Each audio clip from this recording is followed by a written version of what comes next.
Olá, território obscuro.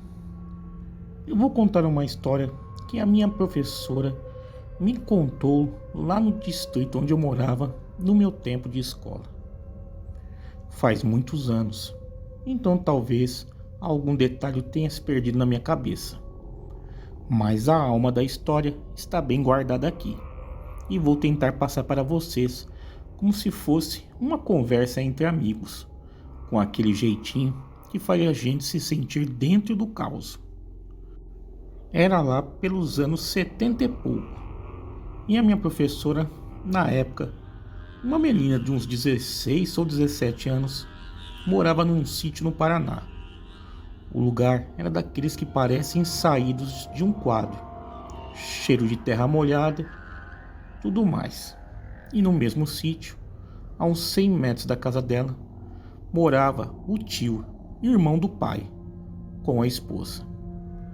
As casas eram separadas por um carreador de terra, ladeado por uma plantação de cana que balançava ao vento. O tio e a tia não tinham filhos, então ela e os irmãos viviam pulando para lá, brincando no quintal ou só ficando na companhia deles, que sempre tinham uma boa história para contar. Naquela época, ter televisão era coisa de outro mundo, era quase mágica. O tio dela tinha uma caixinha preta e branca, que era o orgulho da família. Todo dia depois do jantar, minha professora e a mãe dela atravessavam o carreador para assistir a novela das 9 da Globo. A novela da vez era Fogo sobre Terra, e elas grudavam os olhos na tela, torcendo, rindo e se emocionando com a novidade. Era o momento mais esperado do dia, como se o mundo parasse por uma hora. Mas teve um dia que tudo virou de pernas pro ar. A mãe dela amanheceu indisposta, com uma dor de cabeça daquelas que não deixam a gente fazer nada. E disse: "Vai sozinha, minha filha, é pertinho. Depois você me conta o que aconteceu na novela." Ela disse. E a menina, toda empolgada, para não perder o capítulo, concordou na hora. Os pais não se preocuparam. O sítio era tranquilo e o carreador era logo ali. E quem resolveu ir junto foi o cachorro da família, um vira-lata grandalhão chamado Faraó. Ele era o fiel escudeiro, sempre trotando ao lado de quem saía de casa. Ela foi, assistiu a novela, deu risada com o tio e com a tia, e quando o relógio marcou o fim, se despediu para voltar. Era uma noite de lua cheia, com a luz da lua desenhando sombras compridas no chão. O carreador parecia um tapete de luz. Mas, mesmo com a claridade, o canavial ao lado tinha um ar meio misterioso, sombrio, com canas altas balançando e fazendo aquele barulhinho que dá um frio na espinha. O cachorro ia na frente, farejando o caminho com o rabo abanando, todo contente. Mas de repente, no meio da trilha, o cachorro estacou. As orelhas dele se ergueram e ele soltou um rosnado baixo, daqueles que fazem o coração disparar. Minha professora parou também, com um aperto no peito, olhando para os lados, tentando entender o que estava de errado. E foi aí que ela ouviu um barulho vindo do canavial. Não era vento, era algo vivo, era algo grande, pisando pesado, quebrando os talos da cana como se não ligasse para nada. O cachorro começou a latir com força, um latido bravo, cheio de coragem, e se virou para o canavial com o pelo todo eriçado. E antes que ela pudesse gritar ou pensar em correr, uma coisa saiu do meio das canas.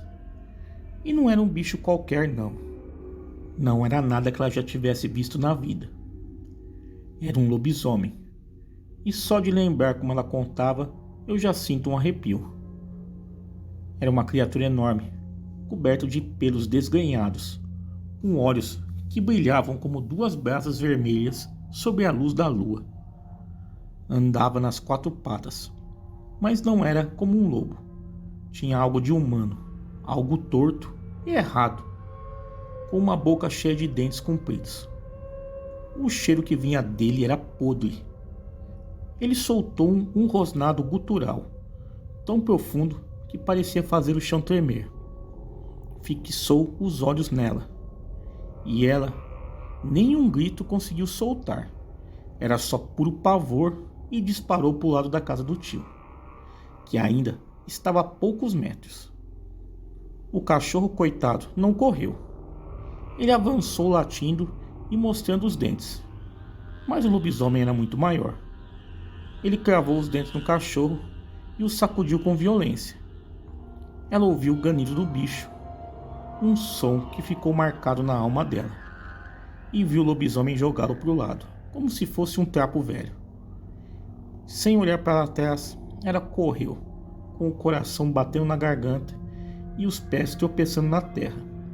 Chegou na casa do tio, abriu a porta com um empurrão e se jogou para dentro, trancando tudo, com as mãos tremendo tanto que mal conseguia girar as chaves. O tio, que estava na cozinha, viu ela entrar daquele jeito, pálida como cera, com os olhos arregalados de terror. E ela falava: "Lobisomem, tio, um lobisomem!" Gritava, chorando tudo ao mesmo tempo, apontando para fora, quase sem conseguir respirar. O tio nem teve tempo de duvidar. Ele correu para a janela e viu a criatura vindo em direção da casa, com aqueles olhos brilhando como fogo na noite de lua cheia. O bicho parou na porta e enfiou o focinho numa fresta de madeira, farejando, rosnando baixo, como se quisesse achar um jeito de entrar. O tio, com o sangue quente, pegou um canecão de água que estava fervendo no fogão, acho que ele ia fazer um café ou chá, e jogou com toda a força na cara do monstro. O lobisomem soltou um uivo que parecia que ia rasgar o céu, um som que gelava o sangue, e disparou de volta para o canavial, sumindo entre as canas. Logo depois, o pai dela chegou, preocupado com a demora. O tio, ainda tremendo, contou tudo e mostrou o cachorro, que estava jogado no carreador, todo ferido. O pai dela, homem de poucas palavras, só acreditou porque o irmão, que nunca inventava nada, estava contando com tanta clareza. Ele abraçou a filha, levou ela para casa e tentou acalmá-la, mas ela passou a noite inteira acordada, com medo de fechar os olhos e ver aqueles olhos de brasa de novo. No dia seguinte, ao raiar do sol, o pai e o tio saíram para dar uma volta no canavial. Não contaram muito, mas acharam algo que nunca esqueceram. Era um homem nu, estirado no chão, inconsciente, e o rosto dele estava todo queimado, como se estivesse levado um jato de água quente na cara. Eles não disseram quem era, nem o que fizeram com ele. Minha professora falava que o pai e o tio nunca mais tocaram no assunto, como se quisessem apagar aquela noite da memória. O cachorro, coitado, sobreviveu mais alguns anos, mas ficou deficiente da patinha, e ela sempre lembrava que, se ele não estivesse lá, o fim poderia ter sido outro, como se doesse até hoje o bichinho ter ficado com deficiência. Bom, esse é o relato. Muito obrigado por contar aí em seu canal. Tá aí, galera. Vamos aí ao segundo relato. Olá a todos do canal. Veio contar aqui um relato que aconteceu com a minha família. Bom, meu pai era valente e destemido, aquele famoso homem de antigamente. Morávamos em uma fazenda em Jundiaí, entre Salto de Itu e Catanduva. Era plantações de morango. 10 famílias moravam ali. Do nada, mudou o filho da dona da fazenda. Diziam que ele tinha vindo fugido da cidade. O porquê ninguém sabia. Mas dali em diante, acabou a paz do lugar. Sumia bicho, roupa no varal aparecia rasgada e era um atropelo só. E nessa época, apareceu um bicho enorme que as pessoas diziam que era um urso que havia fugido de um circo. Mas já adianto, nem circo tinha por aqueles lados. Mas ali a maioria era analfabeto. E isso aconteceu há 45 anos atrás. Minha mãe tinha que ir em Jundiaí. Então pegou meu irmão de 14 anos e saiu de madrugada. Andou uns 5 quilômetros para chegar na estrada e pegar um ônibus. Era só mata para todo lado. Isso 4 da manhã. No meio da estrada apareceu o tal urso. Um bicho preto e fedido. Minha mãe e meu irmão correu muito. Porém minha mãe estava com uma bota de salto alto. Caipira é outro nível. Ia no médico parecendo que ia em uma festa. Ela caiu e o bicho pulou em cima dela. Meu irmão voltou e acertou uma pedrada no bicho, que saiu correndo. Não pela pedra, mas pelo dia clareando. Minha mãe voltou para casa suja, rasgada e com um pé só da bota. Nossa, quando meu pai soube, ficou doido. Prometeu achar o bicho e arrancar o couro dele. Nesse mesmo tempo, o filho do dono da fazenda passou olhando para minha mãe de um jeito diferente. Porém, começou meio que a seguir ela. Oferecia carona e meu pai já estava ficando meio que com raiva daquilo. Passado uns 15 dias daquele acontecido, o meu pai foi mandado buscar muda de morango em um viveiro lá em Catanduva, mesmo não sendo o serviço dele. Ele foi e tinha que dormir lá. E em casa nessa noite, ninguém dormiu. O bicho tentava abrir a porta, mordia as tábuas, e minha mãe orando lá dentro, e nós crianças com medo. Isso foi até umas 3 da manhã, quando meu pai chegou. Ele falou que o filho do dono da fazenda tinha se enganado, não tinha mudas para pegar. Nossa casa estava puro fedor de xixi de cachorro. Meu pai arrumou as portas e janelas da casa.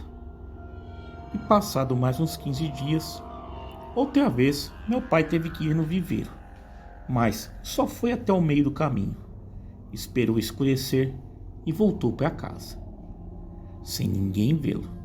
Entrou e falou para minha mãe pegar um pedaço de madeira que ele tinha feito um cacetete de uns 5 quilos de peso.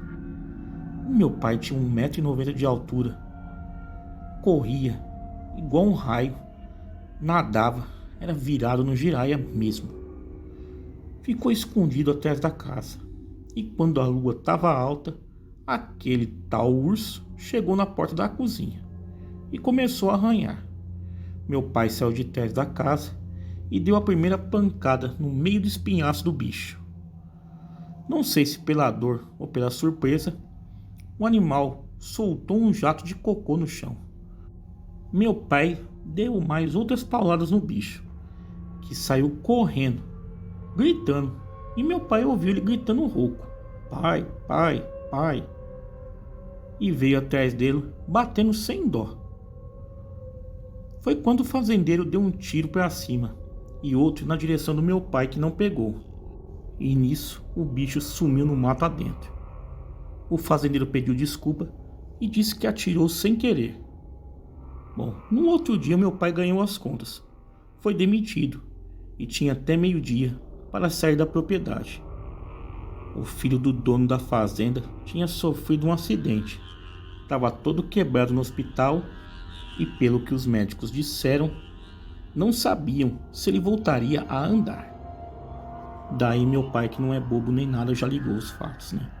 Sabia que provavelmente o tal do urso seria o filho do fazendeiro. Bom, naquela época tinha essa história do urso, mas todos sabemos que não era um urso, e sim um lobisomem. Aquele rapaz se transformava em lobisomem. Bom, esse é o relato do meu pai. Uma boa noite a todos aí e obrigado por contar a minha história no canal. Tá aí, galera. Foram aí 2 relatos sensacionais enviados ao canal. Quem tiver relatos iguais a esse e quiser enviar ao canal, o e-mail está aparecendo aí na tela e também está na descrição do vídeo. Me sigam lá nas redes sociais, Facebook, Instagram, Twitter. Todos os links aí embaixo na descrição desse vídeo.